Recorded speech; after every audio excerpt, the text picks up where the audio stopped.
Hello everyone, welcome back to another video. So I've had the Nubia Z70 Ultra. This is the fifth day. So I'm going to give a slightly more in-depth hands-on. Straight out the gate, I'm going to tell you all no gaming. I don't do gaming on mobile devices, unfortunately. But this has a Snapdragon 8 Elite, same company who does the Red Magic. So gaming will probably be a breeze. You can run any game on it. So I won't worry too much about it. But this video is going to be more about the UI, sound, especially the pictures, photos, videos, daytime pictures, lighting, and the variable aperture and so on. I left a link down if you want to buy this. I got this for £719. I had a £50 voucher because early bird, I do that a lot of times. It's £769. I'll leave the link below. You should also see the specs sheet I put in the intro, so you can go back and pause it. You can see it's a full front, no hole punch under the display camera. This is a 7th generation, and screen is 6.85 inches. Battery is 6,150 milliamp battery. As you can see, I've been using it for a day now, over a day, 81%. But you can see how good and thin the bezels are. Probably the thinnest bezel I've seen so far. No flat, it's all flat. I love it. That's one of the reasons why I like Nubia. Is the flat. I just can't stand curved screens no more like that. It's a USB 3.1, so you got visuals and so on. Camera, triple camera. It's got a variable aperture, which I try to showcase. You can see the lens kind of goes in and out, depends on that. Anyway. It's also IP68/IP69 water and dust resistant. This one is it's in special edition, Starry Night. The design is based on Van Gogh. It's the first time that is actually you can purchase on the global version. Before I got the black versions and black versions, and you can only just import that. But now this is, I think it's the first time you can buy it globally, which I did. This is 16 gigabytes of RAM and 512 gigabytes of storage. Yeah. So let's get into it.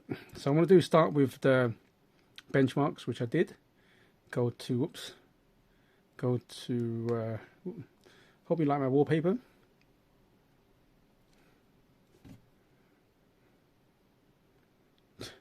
Okay, let's do a bit of Geekbench. I've already done them. So you go to CPU.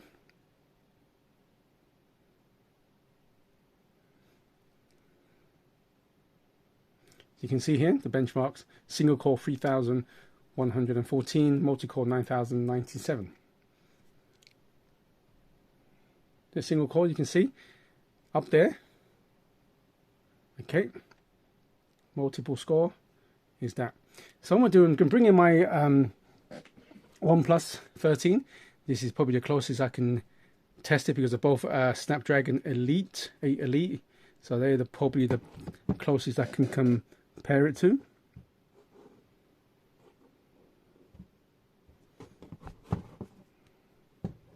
As you can see here, the single core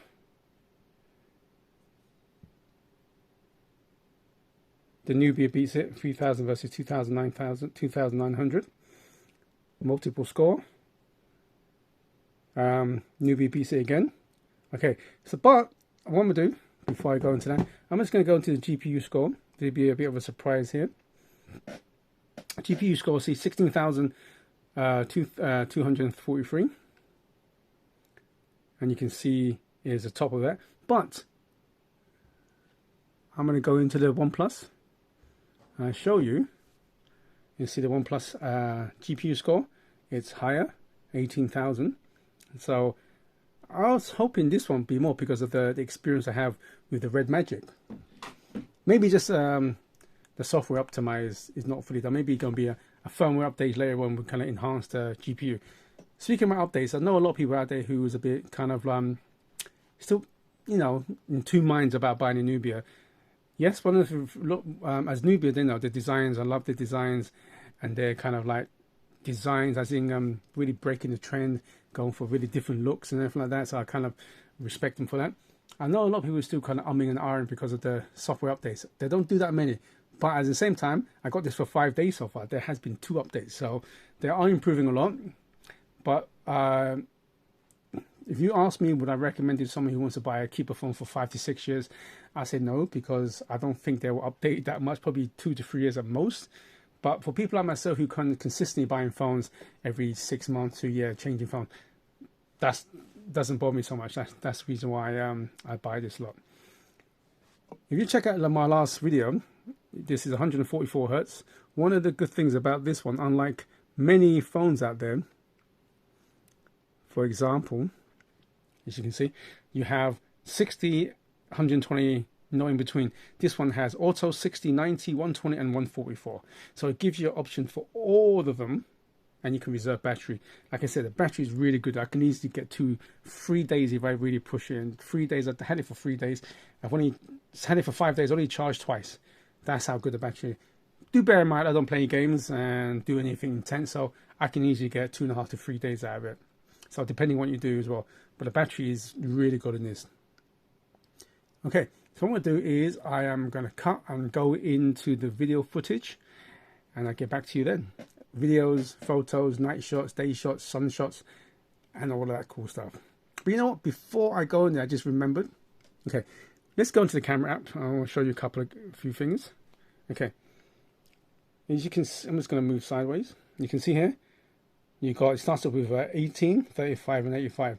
It's a bit confusing because when you press 18, for example, you press it again, it goes 24. But by doing this, you can actually go in. There's actually a 13mm as well. So instead of starting at 13, you kind of got to do that. Then 35, you got 50. Then with 85, you press it, it goes to 140. But there's also a 70. So it can get confusing a little bit, right? Also, when you go into video, it has the same lens. But the only downside is when you record, for example, right? You can't change the lens straight away. You have to stop and then move it. So unlike the OnePlus, which I'll show you all now,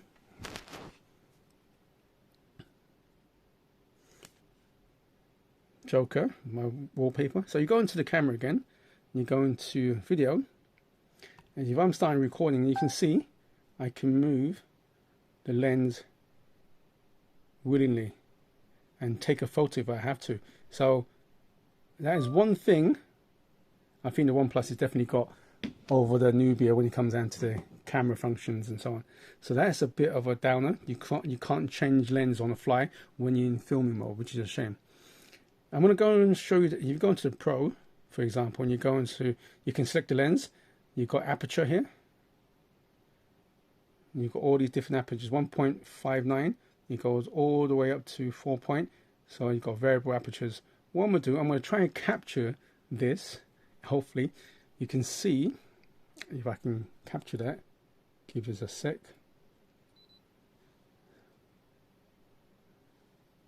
Look at the lens. Oops.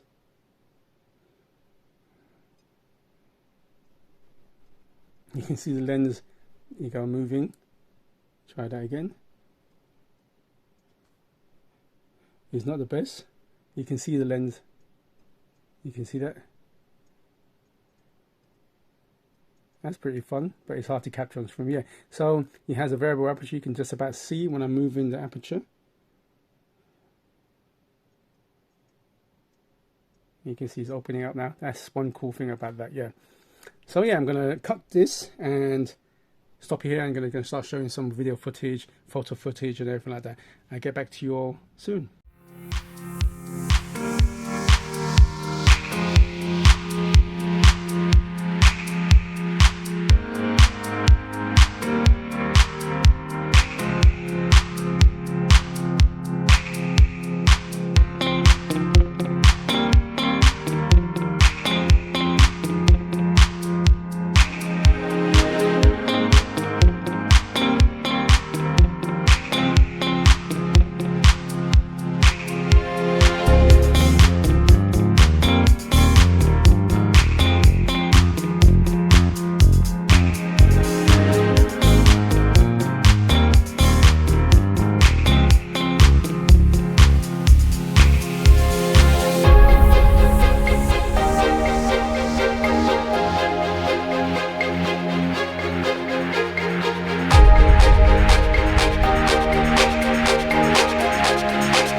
one. So this is the selfie camera, front camera. I'm recording. It's improved. This is 7th generation on the display. It's improved a lot, but still doesn't beat hole punch. So what do you guys and girls think? It's okay, I suppose.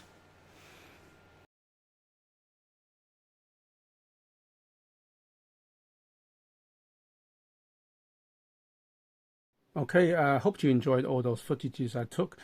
Camera is great, like I said. I think the camera is definitely one of the best I've had. Video footage, like I said, is the photos is actually really on the par to my OnePlus 13, but the video footage is definitely better than my OnePlus. OnePlus feels a bit kind of white and flushed out, a bit weird, even though it has the same lens, which maybe OnePlus probably gets an update and fix that issue, because OnePlus really has a good photo. It's really on the par with the photos here. But here, this one, the video footage also matches the photo, so it's all in one, right? But the selfie pictures ain't so bad. You kind of smoothing out. The 7th generation is definitely better than my previous Z60 Ultra and so on. But when you see the picture, the video I recorded, it was quite bad. Doesn't bother me so much. I don't like taking selfies anyway and do all that stuff. I would say another 2 more generation will definitely get better. But at the same time, though, the front hole punch cameras, they're going to get better, and then so the under display will consistently catching up. So I suppose if you do take selfies a lot, this may not be the best choice for you. But the other cameras are fantastic. Anyway, let's go into the sound. Again, I'm going to use my favorite cats and dogs, because I know I don't get copyrighted with this music, and I actually quite like the music. So let's check out the sound. We'll put the volume up high.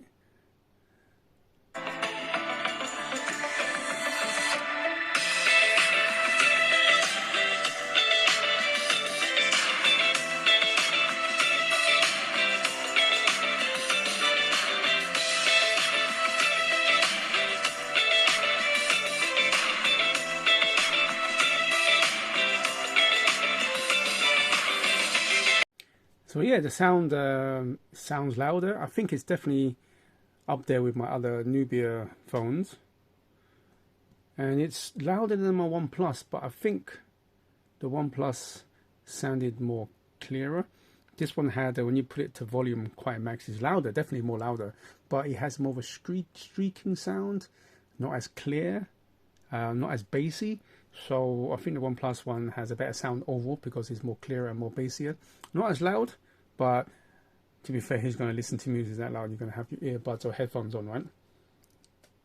So what do I think overall? I said before, I've been a big fan of Nubia in the last few years. I even said that they are like the new OnePlus kind of flagship killers.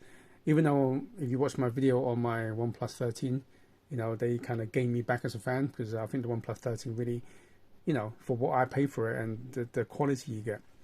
So what do I think? I love this design. I've been meaning to get the Starry Side. And if you look at my last video where I got a bunch of freebies, I chose to use the see-through case because even though the other one had a pattern, but it looks fake, At the moment, I couldn't find any good cases because there's not many good cases out there. Maybe in the future, because the Nubia phones are still pretty niche. I think the Red Magic probably are more known than the typical Nubia phones. So that's why there's not many good cases. Keep an eye on it. So I'll probably get one of the one piece. I really want to get one that's really see-through, so I can see the design more. Overall, I like this phone. I really do. It's if I was to recommend this, if you have a Nubia Z60 Ultra or the Ultra leading version, would I recommend it to you? I would probably say no. But if you're a phone enthusiastic like me, who just loves buying, or stupid enough to buy phones every 6 months or so, or in my case every month now, because my OnePlus is only a month and a half old. If you're like me, fine, definitely get this. There's really not much in difference. All they do is just move the camera placements up, a few other things. Made the bezel a little bit smaller, because if you have the Nubia 60 Ultra or the leading version, there's really not much difference in performance and camera and stuff. Yeah, there will be an enhancement, because the Dragon 8 Elite is definitely more faster than the one thing. But if you're just a regular person, a regular Joe, just wants a good phone for a couple of years, if you already got Z60 Ultra, I wouldn't recommend this now. But if you want to get into Nubia, I think this is a good start. It's a great phone. I think it's, you know, I love the square design. I think Nubia's been doing really good with the Nubia design. They even said in their blogs and so on, even the presidents come out saying that they are making software support more. And like I said, I had this for 5 days, been 2 updates already. Of course, it won't be like your OnePlus or the Googles and your Samsungs, your, you know, Sony. I wouldn't say Sony, I was effing Sony. You know, other big manufacturers where they have like up to 5 to 7 years updates and everything. Like this won't be it. If anything, probably 3 years at most. So there you go. I still think it's very niche. It's really for the phone enthusiast out there. But overall, I like it. I only had this for 5 days. I've been using my OnePlus for a month and a half before I got this. So I'm going to use this until mid-January. I'll make my decision. So like I said, I always carry 2 phones, one for work, one for business, one for work and business, same thing, one for work or one for personal. So it depends which one's going to be personal, which one's going to be business. Yeah, so these are 2 phones I got. 2 amazing phones, by the way. Yeah, I'm going to keep this for a couple more weeks and then I'll make a decision which one I prefer out of the 2. At the moment, they're both neck and neck. I'm loving this phone. I love the OnePlus as well. Yeah, I think overall design, this one's just, when I pull this phone out in my workplace or anything, it does get a lot of attention. So design wise, I know design's very subjective, but I really like the Nubia design, you know. Anyway, I hope you all like this video. Please like, subscribe, all that good stuff. Thank you very much for sticking around to the end. Yeah, until next time, good morning, good afternoon and good evening, wherever you are in the world, and please do stay safe. Goodbye now.